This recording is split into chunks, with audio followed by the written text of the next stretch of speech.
Okay, let me tell you. We got an interesting one for tonight. Okay, so how was yeah. So when I was growing up, my parents would sometimes say to me, "What sort of job do you want when you grow up?" I don't know if you've ever had that question, or if you can remember your parents asking you that question. Now, here's the thing: my younger brother, used to love computers. But you got to remember, this is back in the day when most people didn't own computers.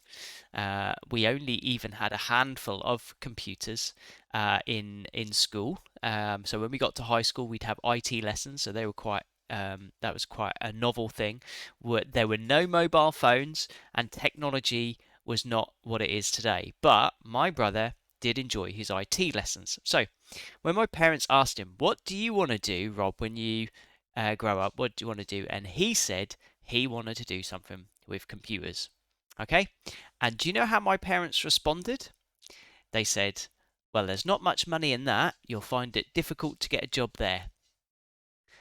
And now the tech sector is, I think it's one of the largest in terms of jobs. There are something like 2 million in 2021. There's something like they employed 2 million workers, which is like 6% of the entire workforce in the UK.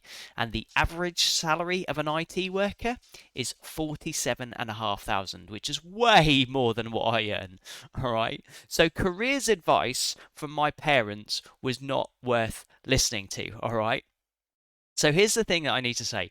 All right, that and you know this already. Your parents are not perfect. All right, they are flawed people like you, like me. Okay, and that means sometimes they're going to say and maybe even do some silly things.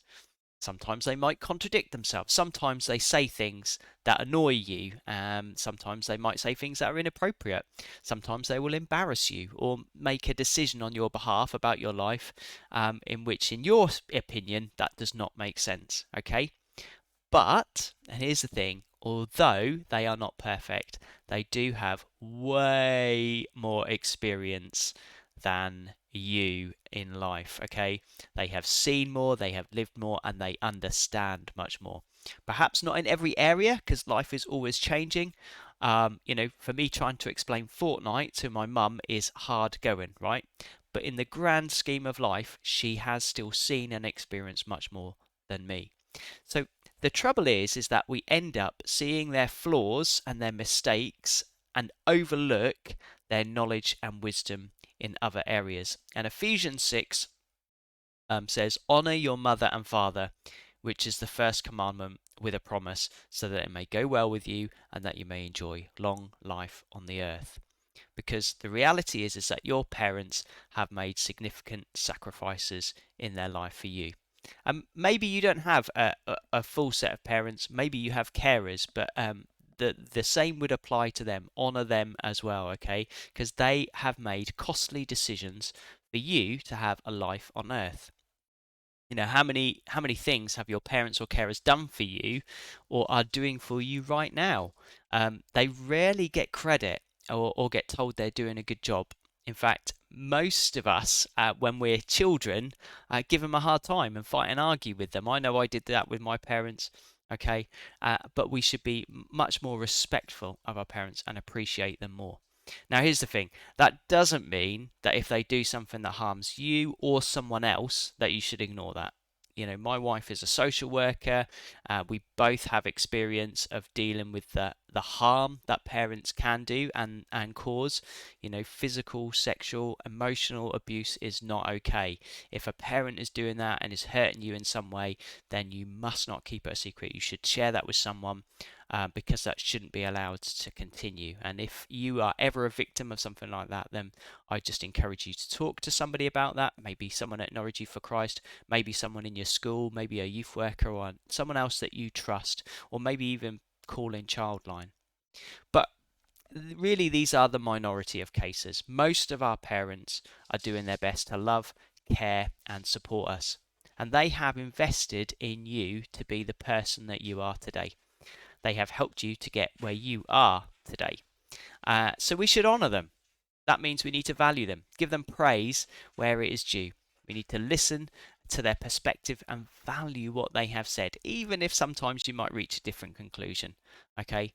Don't just moan about all of their faults, but look at the good they are doing and give honour to that. So say thank you. Tell them how much you appreciate them and maybe why. Give them a little gift every now and then, even if that's just a little bar of chocolate. Something to say, thank you, I appreciate you, I'm honouring you for the input and investment that you've put into my life. And I've said this before because when you live a grateful life, you will enjoy your life so much more. When you spend all your time focusing on the negatives, you don't enjoy life as much as when you focus on the positives and what you're grateful for. So be grateful for your parents and carers.